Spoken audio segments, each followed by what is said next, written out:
Oh man, still not working? You don't know me, but I know you. I want to play a game.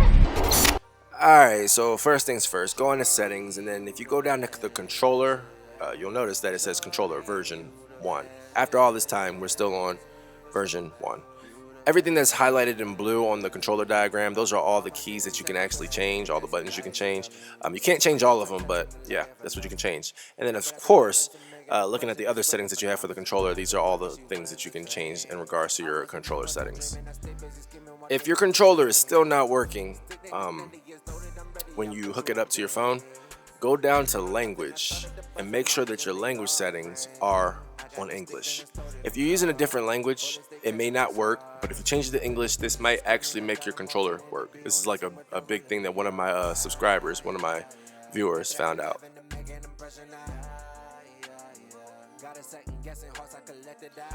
Alright, so first things first, we're going to go to practice and then we're going to go into the firing range to make sure that our controller is working the way that it's supposed to in the app. This is the first thing you should do before you go into any battle royale or any ranked match. Make sure that your controller works here in the firing range so you don't get stuck with a controller that doesn't work. Real quick, we're going to shoot through a couple targets, make sure that everything's good, and then we're going to leave the firing range. Once we leave the firing range, we're basically just going to go straight into the next match. And at this point, your controller should work. So the main things, make sure that your controller is connected to your phone, make sure that your language settings are on English, and make sure, especially, this is a very, very important thing, because I've gotten a lot of comments, mostly regarding Xbox One controllers not working, more specifically the wired controllers.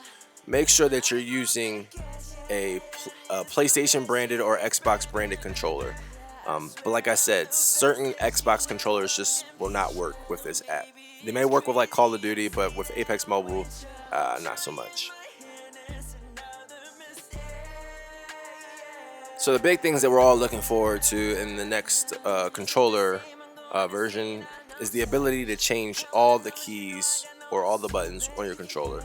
In addition to that, we're looking for a little bit more diversity in the controllers that you can actually use. A lot of people like using other controllers, different brands. I'm not too familiar with all of those different brands. I actually use a Razer Kishi, and then if I'm not using my Razer Kishi, I'm using a PlayStation controller.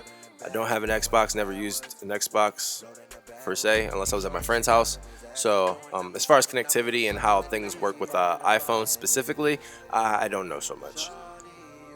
If you need more details concerning how to hook up your controller, this is not the video necessarily to facilitate that. But if you go to my previous video, which will be up there in the corner and in the description, it'll give you a detailed overview about the first steps that we did to making like PlayStation controllers and Xbox controllers work. I would say the best controller to use when playing Apex Mobile is definitely the Razer Kishi and maybe the Backbone. I never used the Backbone, but I would assume it's very, very similar to the Kishi in the sense of it's directly connected to your phone, so latency probably very, very minimal. And yeah, but even then, when I'm sitting there playing, sometimes the buttons still don't work. So that's just something very, very important. And understand this too. Regardless of your phone settings, how your phone's working, Apex Mobile just sometimes just does not like controller input. And therefore, it will give you some issues when trying to press buttons sometimes. So just know that the game is still in its infancy stage, especially when it comes to controller support, and that hopefully when the next version comes out, everything that is a problem now is actually resolved.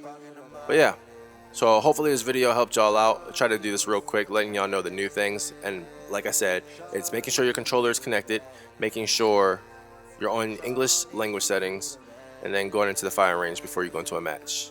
So yeah, hope that worked out for all you all. And until next time, do you want to play a game?